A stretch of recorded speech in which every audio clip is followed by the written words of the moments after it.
பொதுவாகவே நமக்கு அடுத்தவங்கள பற்றி பேசுறது, புரணி பேசுறது சுவாரஸ்யமான ஒரு விஷயம். அதுவே ஒரு சினிமா செலிபிரிட்டியாக இருக்கிறாங்க, அது மாதிரி பெரிய அரசியல்வாதிகள் அப்படின்னா அவங்கள பற்றிய இந்த மாதிரியான கிசுகிசுக்கள் வரும்போது, கிளுகிளுப்பான செய்திகள் கசிய விடப்படும் போது, அதை நம்ம ரசித்து நமக்குள்ளே பகிர்ந்துக்கிறோம். சோஷியல் மீடியாவை பொறுத்த மட்டும் இல்லை, அந்த மாதிரி விஷயங்கள் பெரிய அளவில் வைரல் ஆகி போயிடுது.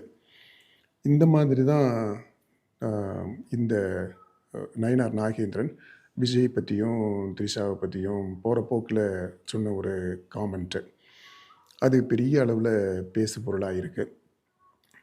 நம்ம தமிழ்நாட்டு ஜனங்களை பொறுத்த மட்டும் இந்த மாதிரி சுவாரஸ்யமான விஷயங்களை ஆர்வமாக பகிர்ந்துக்கிறது உண்மைதான், அது இயல்பு தான்.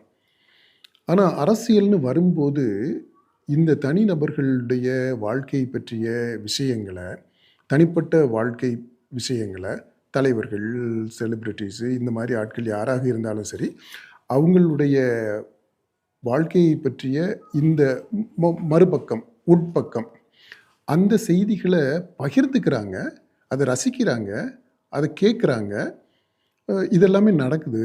ஆனால் அரசியல்னு வரும்போது, அரசியலில் முக்கியமாக இந்த மாதிரி ஓட்டு அரசியல் அப்படின்னு வரும்போது, அதில் வாக்களிக்கிறதற்கான முடிவு எடுக்கிறது அப்படின்ற ஒரு நிலை வரும்போது, இந்த மாதிரியான சில்லறை விஷயங்கள் இருக்கு இல்லையா, அதாவது கிளுகிளுப்பான விஷயங்கள் இருக்கு இல்லையா, இதை அடிப்படையாக வச்சு இதனுடைய தாக்கத்தினால எந்த முடிவையும் அவங்க எடுக்கிறது இல்லை. தமிழ்நாடு அரசியலில் நீங்கள் எடுத்துக்கிட்டீங்க அப்படின்னா, தமிழ்நாடு அரசியல் தலைவர்கள் மீது அவங்க தலைவர்கள் ஒருத்தர் மேலே சுமத்திய அவதூறுகள், பாடிய வசைகள், சொன்ன இழிவுபடுத்தி பேசின அந்த பேச்சுக்கள், இதெல்லாம் கணக்கிலேயே இல்லைங்க. இது எல்லாமே ஜனங்களுக்கு தெரியும். ஜனங்களுமே கூட இதில் பார்ட்டிசிபேட் பண்ணியிருக்கிறாங்க, இதை என்கரேஜ் பண்ணக்கூடிய விதத்துலையும் கூட நடந்திருக்கிறாங்க.